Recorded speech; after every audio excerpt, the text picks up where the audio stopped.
Welcome to Legacy Sips and Tips podcast with your geeky host, Lindsay Wheeler, where we talk about everything from death, preparing for your future through estate planning, life, the occasional breakup, entrepreneurship, general nerdery, and of course travel, snowboard, and always wine. Welcome to Legacy Sips and Tips with your host, Lindsay, and today we're going to talk about everything Halloween because, of course, I like death, and of course, then Halloween is my favorite holiday. So let's get into it. Let's just start with I love Halloween parties, and let me tell you about a couple of my favorite Halloween parties. Many, many moons ago, when I wasn't so old and decrepit as I am now, we had a group of people that we used to ride bikes with and do like Tough Mudders with and just fun events like that. This group was super cool, and a couple of the guys like to throw epic Halloween parties. They, in fact, I don't even know how they did it, frankly, would rent out the bar on the Air Force base that we have locally here. Yeah, I don't even know what connections they had. There would be like 200, 300 people that would show up to this thing. You'd have to get through the gate, of course, because you're actually on base. Go in there with your epic costume and just have a fun time. And if you didn't have a costume, you were not let in, period. So everybody would be waiting for the invite. You'd get the invite, and then it was like go time. You would have to go and design your costume. And my really good friend and I would go, and she was a good seamstress. She knew how to sew and just would come up with ideas and make it happen. It was so much fun. I can't even remember what she was. I think she was a Viking snow woman one year. That was a cool, legit costume that she just pulled out, on her own with her little old 1970s sew machine. What else was she? I was a ringmaster, I think, one year. That was a pretty fun one where I got to walk around with a whip and smack people. That was always a cool one. Yeah, super fun, super intricate. They would have insane costumes. Like, I remember one year that whole group who put that on were Star Wars. All were Jedis, Jedi scum. I'll forgive them for that because the party was legit at least. And just had an awesome time. It was super fun. Other time I remember is last year's Halloween party at my house. I usually am tasked with the Halloween party with a group of friends, if you will. And it's casual, but it's a Halloween party, so it's expected that you just dress up. And my really good friends who I've known since I was 6 asked me, okay, we're having the Halloween party. Okay, great. Yeah, it's casual. They show up with no costume. We still laugh about that over the whole year. In fact, laughed about it the other day. That, yeah, it's a Halloween party and you just don't show up with any costume? Yeah, come on. You got to know better. That was hilarious. So they're bad. So if you're invited to a Halloween party and they say it's casual, you don't need to dress up because it's a freaking Halloween party. Okay? Just do yourself that favor. So the do's and don'ts of Halloween parties that I've learned over the years is if you're going to have an elaborate costume, make sure that it isn't so big that you can't get through a tight space. So think about if you went to a nightclub or you went to a Halloween party at maybe one of the dance clubs or whatever in your area. Can you get through a crowd, or are body parts of your costume going to fall off? Yeah. Are they going to poke people, or are they going to be in the way? That's pretty much rule number 1. Rule number 2 is if you have body paint or face paint, that's going to usually melt because you're going to be partying, you're going to be having fun, you're going to be dancing, you're going to get hot, you're going to be in cars. That's going to run, and is it going to get all over everything? So if it runs and makes your outfit look even better because now you look like some deranged melty zombie, sweet. If you're supposed to be a fairy princess and that melts, maybe less so cute. So always keep that in mind with your kind of costuming paints, if you will. And then also don't wear anything that you wouldn't be sad that it got ripped or ruined or stained, if you will. So vintage clothes that you might have, it might look super cool and it might really lend yourself to that costume. If you're going to a small intimate party, maybe that might be okay, but always think about drunk people spilling stuff on you, and you wouldn't want red wine or something that's going to stain or rip on that vintage item, if you will. So those are kind of my do's and don'ts of Halloween costuming, if you will. And costumes don't have to be expensive. My friends one year did like super elaborate Sherlock Holmes and Watson. They went to the thrift store. I think their costumes maybe cost $15 total, but they were legit. So that's just the fun thing about it, is just that creativity. You can hodgepodge things that you have in the house. Just that creativity makes it super cool. My one friend was a Ninja Turtle. She took like a Papasan chair frame and made this like super cool Ninja Turtle shell that she walked around with. Also, that was pretty fun because nobody went near her because they couldn't, because she had a big shell on her back. That was pretty cool. So just that creativity, getting involved, and just don't be afraid or don't be embarrassed by it, because it's freaking Halloween and you get to be whoever or whatever you want for a day. And that's awesome. So a lot of these Halloween costumes that are out there, I don't know why everybody's got to be a sexy something or other. Like, why you got to be a sexy vampire? No, vampires, well, no, those are kind of sexy. Let me get me wrong there. I don't know. Why are you a sexy cat or a sexy bear or a sexy nurse or next sexy priest? Like, these are just weird things. You don't have to be overly sexualizing things. If you want to go as a Care Bear, you don't need to be a sexy Care Bear. Just be a goddamn Care Bear. Okay. I think that was a fun time one year. A group of us all went as fairy princesses, and they were like elaborate costumes, like super elaborate, big dresses. And they weren't sexy in that sense of all. They were just like legit to the period piece. We could go to a Ren fair and like totally fit in. But I have a group of really nerdy friends, so we're not really crazy about the sexy whatever it is. So just remember that. You don't need to also sexualize your children in wearing these crazy costumes. Just let them be little kids and wear just fun costumes like the Care Bears. They don't need to be a 12-year-old being a sexy Care Bear. Yeah, that's just wrong. That's my 2 cents on that one. Yeah, keep your kids for a while, as long as you can. Because when they become teenagers or they become adults or whatever it is and they go to college parties, then they'll be that sexy nurse. We just know that's going to happen. That's my 2 cents about that. So as much as I love Halloween parties, I just love the season. Everyone assumes that my favorite season is going to be winter because I love to snowboard and I love the snow, which is true. I do love that, but it's not my favorite season. My favorite season is fall because we're transitioning into a colder season. It's not so hot. I can wear my hoodies around. I can still ride my bike outside because it's not blistering cold or covered in snow. And I know that the snow is coming. So it's that kind of like anticipatory, like Christmas morning kind of feeling. So that's always super fun. Also, you can still kind of hang out outside. Like you can have the little fire pit on and you can still have a glass of wine outside. It's not super cold. Like you can't really do that so much in the winter here where I'm from. So I don't know. I just love that feeling, that cozy feeling. I might be a basic bitch and like to have some pumpkin spice. Don't get me wrong. I get really excited when Starbucks announced that time. So, the earlier they can do that, I'm happy with that. Even though it's really terrible and it's a bunch of chemicals and it's probably really garbagey for you, it still makes me feel warm and fuzzy inside. Yeah, I'm basic. Sorry to tell you. I also love Halloween, the season time, just because it's fun. Everybody has that kind of like childlike atmosphere. Everyone's having fun. People are dressing up. People are more carefree. It's not a stressful holiday. It's not like Thanksgiving. It's not like Christmas where you're having maybe family dynamics that you don't like or having to prepare all that or cook a great elaborate meal or get gifts. Halloween's just fun. Like you get to go get some candy. Who doesn't like candy? You get to get maybe a great pumpkin gift for your kids or whatever it is. That's always a fun one too, because you don't want them eating so much candy. Well, then you're like trade out for the great pumpkin gift. I love that cartoon. I love the Snoopy Peanuts Halloween episode that they used to put on the TV when we were kids. That one was super fun and just kind of nostalgic for me. It's just a fun holiday. Like you get to dress up, you can be whatever you want to be and kind of do what you want. Like I said, it's kind of that just like fun and innocent time of year and time of holiday. Like you just have fun. And like people get kind of weird about older kids coming to the door. Look here, I would rather these kids be trick-or-treating and being at the door and getting candy. I don't care if you're 15 or 16, cool. Instead of being out being jackasses, being drunk and trying to be adult-like and going to these parties and being dumb and probably causing problems, You want to go and still be innocent and trick-or-treat with your little brother or sister? Cool, man. That's super fun. And that should be encouraged. Somebody shouldn't be putting that down. I think it's just awesome. They still want to be kids. They still want to have fun. I do. I want to go trick-or-treating. I think that'd be super fun. Yeah, let's do that. Let's have adult trick-or-treating. I think that would be a good idea. Let's talk about that more like this. Let's get this going. Wouldn't that be cool? Actually, let's talk about this some more. Wouldn't it be cool to have adult trick-or-treating that, maybe you got wine when you go there. Maybe they give you a little, candy. Everyone loves candy still. I don't care how old you are.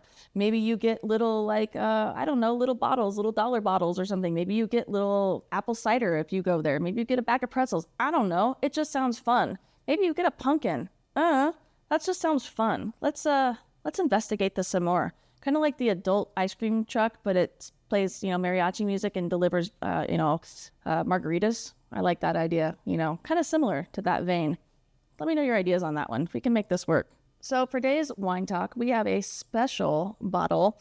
We have Viking's Blood because I wanted to go with kind of a dark and dreary theme. This is a cool one, actually. This is a Nordic honey wine with hibiscus and hops added. You don't really taste the hops, which I really like. It's actually a really nice honey wine. It's basically a mead with that hibiscus note in it. Apparently, it's based on a recipe from about the year 1700, it tells me. It says it's the world's oldest fermented beverage made from honey, has been a popular drink from Europe to Australia, dating it back long before the Vikings. Here's a fun fact. The first thing I ever got drunk on was mead. Yeah, no, it wasn't like a Heineken or something that you found in your parents' cellar, like some pop-pop vodka. No, it was mead, because that's how bougie I really am. I think it really did set me up for my bouginess and my snobbery of alcohol, because who gets drunk on mead as their first alcohol? This gal. That's who. So anyhow, if you'd like some mead, this is a really nice one, this Viking's Blood. If Viking's Blood would like to sponsor me, I will totally take that sponsorship as well. Let me tell you about my early childhood and Halloween, and probably why I'm super into it. My mom was born in Salem, Massachusetts. That's a starter right there. She's also Wiccan. That's also a second part there. My childhood, I also liked dark, dreary things. I always had black cats growing up. Weird, I know. And I liked kind of the darker movies. Like, I loved Star Wars because Darth Vader was the man. However, I was Princess Leia one year just because, what's a little girl going to be? Darth Vader? That's cool if they are, but usually you're Princess Leia. That outfit was legit, by the way. I was Batman for many, many years. And in fact, my mom made me a really cool outfit. She hand sewed me a Batman costume, and my best friend, the one who showed up to the Halloween party without a costume, that friend was the Joker. And so she had a costume put together. And so we went as Batman and Joker during those years. I have been the Crow. That's also been a really solid one. That was pretty much a high school staple because I have the dark hair and easy face paint. That's an easy costume to do. I think my first costume in my first grade was a witch. That was a fun one. My little witch hat and my little two best friends who were twins during the first grade. And what have I been since then? I've been all sorts of things, but that's one of my top favorite. I was Kylo Ren one year. That was a fun one with my stepson. He was also Kylo Ren, so we were like dual Kylo Ren. That was legit. And yeah, I like all those outfits. I don't like to put the face paint on so much because, like I said, it gets hot and melty and it just feels hot. So I usually try to do costumes that either have a mask or don't have any face paint or just minimal makeup. I love being a vampire. That's an easy one to do because I'm already pale and deathly. I just had to highlight a little bit more rings under my eyes and then, problem solved. Or I just don't sleep, the night before. Just does it for you. It's like your own self costume. Yeah, those are my favorite ones to think of. Pretty much. But everyone from high school was like, oh yeah, I used to be the Crow all the time. Yeah, I was obsessed with that movie. And apparently they redid it, and apparently it's garbage, and I almost can't bring myself to watch it because don't tarnish that. Don't take that from me. Yeah. So now I'm going to talk about my top 5 horror films. Guess what? I don't have them because I can't watch them. Yeah, really weird, huh? The dark gothic-y chick does not like horror films. I appreciate them. Don't get me wrong. My favorite film is Seven, the Brad Pitt's, Kevin Spacey, creepy one. So I go that route. But yeah, just straight horror and gore. No thanks. Like, I'm still traumatized thinking about Hostel. Yeah, that's just like gore porn. I just, no thanks. Like, that movie still haunts me, frankly. Also because I work in that field and I see the reality of that. I still do real life of that. So I don't want to see that in my off time. Like, that's just not, I see it real life. No thanks. Stephen King's It, that they had the TV series on TV, that scared the bejeebus out of me. I would think about that one too. That's just a creepy one. That whole book, until they get to like the weird spider part, then it gets dumb. But the whole beginning part when they're kids, creepy as all AF.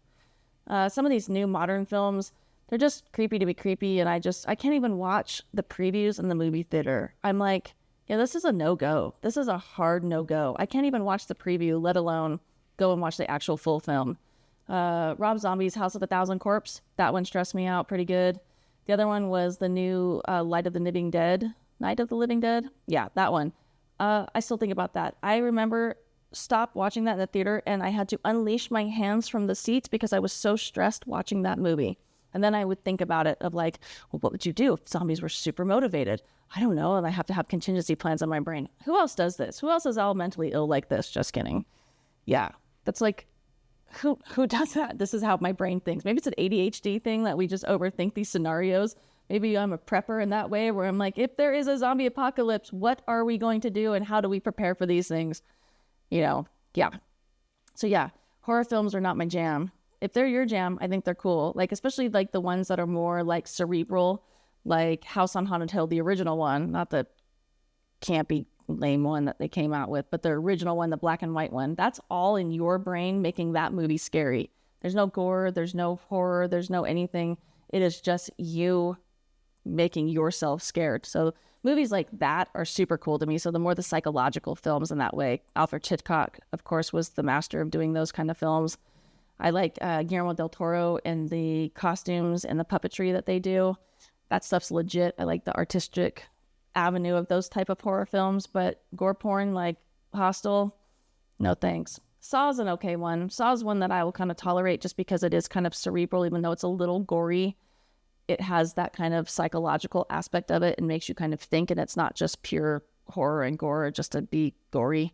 So those ones are kind of acceptable, but yeah, for the most part, no go at all. Here's my familiar, by the way. Speaking of Halloween, hello familiar. Kitties are my familiars. That's who I have. Yeah, sometimes bunnies too, but mostly the kitties. She's so needy lately. But yeah, that's how I roll. So while we're on the topic of Halloween, let's talk about death, because when you think of me, think of death.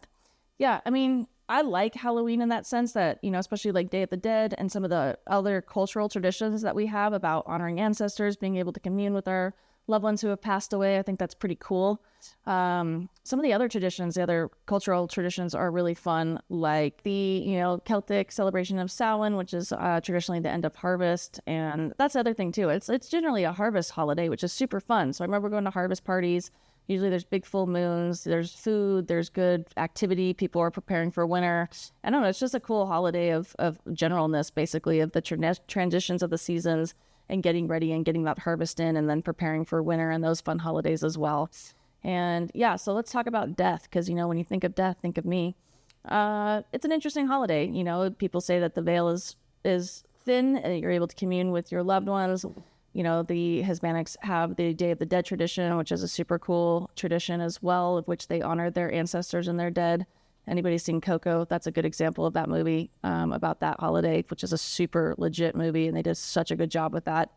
And also makes kind of death and dying kind of palatable, honestly, and that's why I really appreciate that movie so much too, is that it kind of makes it not scary and that it's a thing to be honored, and it's just a life transition, frankly. It is the one guarantee in life, you're going to die. So why not, deal with it as best as we can? And that's why we have cultural traditions in death and dying. If you have any cool cultural traditions that that you celebrate with your people, let me know, because I always like learning about those. I think it's always really super interesting of how people honor dead people and how that happens in different cultures. So let me know. Other than that, yeah, it's kind of what I deal with in everyday life is death and dying, and why not have a holiday that kind of celebrates all of it all in once? Having that holiday transition into a nice, cozy season, get to still hang out, still get to go ride bikes, and waiting for that snow to come. So that's why I really enjoy Halloween and fall. As a side note, I am traumatized by this fact, is that I was sitting at Starbucks and how they play the music in the background? And I went, the fuck is this Wu-Tang? They had made Cream, cash rules everything around me, into a music that they now play at goddamn Starbucks. I just spit about that because I'm very upset and passionate about that. I'm like, I know Wu-Tang is for the children, but come on. You've made it into music that you play at Starbucks? Holy hell, the world is a dumpster fire now. I'm convinced. Like, is that one of the writers of the apocalypse, that now you've made Wu-Tang into a music that is played at Starbucks? 100% convinced. What are the little pumpkin spice girls and their Uggs are going to come and be like, oh my God, I love this song. Yeah, God help us all. Just, yeah, giant meteor 2024 for the election. That's where I'm going to vote. So I'll just leave you guys with some tips that I enjoy with Halloween is just enjoy yourself. It is a fun holiday. Again, it's not uptight. It's not like, oh my gosh, you got to cook this big elaborate meal for people. You don't have to get gifts for people. People aren't coming over. Family members aren't flying in. It's just a fun holiday. So go back to your childhood, relive that. Don't be uptight. Have one day that you get to be whatever you want. You want to go and dress up as a businessman? Cool. You want to go be a fairy princess? Cool. You want to be a mermaid? Heck yeah, let's do it. All those kind of fun things that you can do, because there's no expectations, and no one's going to judge you because everybody else is out there having fun and being what they want to be. So that's my tip for that. Enjoy yourself, have all the candy, enjoy your time, enjoy with your kids having that, make good memories for them, make it fun for them because it is such a cool holiday. And if you don't want them eating a bunch of holiday garbage, get them a great pumpkin gift. I always think that's a cool one. Or take them to like, I know your local police departments and like sheriff's departments have like safe trick-or-treating. That's always cool. A lot of your malls do it. There's a lot of institutions that provide really fun, safe environments that are like a party for the kids, that they're not out on the streets, maybe getting hit by a car or whatever, like that crazy story I told you about. But just have fun with it. It is a fun holiday. Revert back to childhood and just be light and have fun with it. So that's my tip for Halloween, and that's why I also super enjoy it. So of course, when you think of death, think of me. Perfect. Yep. Thank you for listening to this podcast. If you found value, please like, subscribe, and share. And be sure to follow me on all the socials at Sips and Tips with Lindsay. And of course, you can always go to my website, sipsandtipswithlindsay.com, to find more information about estate planning, business, snowboard, travel, and of course, wine.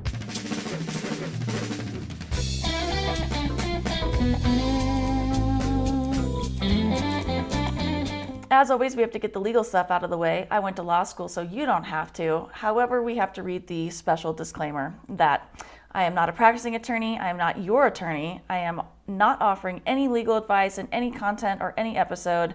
All content is for your information and educational purposes only. It is not a substitute for seeking your own legal advice from your own attorney or other professionals such as a CPA or financial advisor. I cannot give legal advice and do not offer any legal services or legal advice, but I do offer some fun and educational content for you to enjoy.